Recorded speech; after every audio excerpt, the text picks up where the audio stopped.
So offering financial services through embedded finance may seem overwhelming, right? You're taking a lot more ownership of the program. You're not really pushing that off to another financial institution.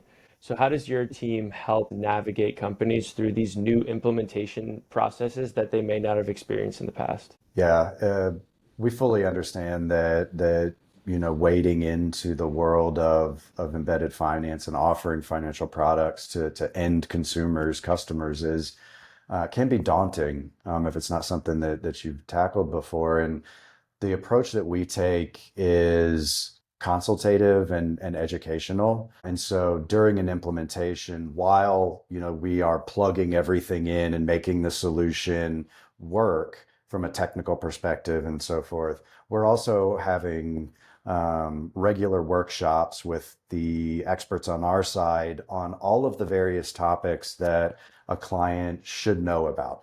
Whether or not they're actually accountable to those things, it's still good to make sure that they understand what Alviere is doing behind the scenes to ensure the success of the program and cover all of these bases. So examples of that are things like, regulatory coverage. Does the program need certain terms and conditions? Do you have to present certain things to the end consumer and whatever the product or service is related to financial transactions? Topics specific to treasury management, so movement of funds from one place to the next. We'll walk through all of those things during the life cycle of an implementation to ensure that the client is comfortable with everything.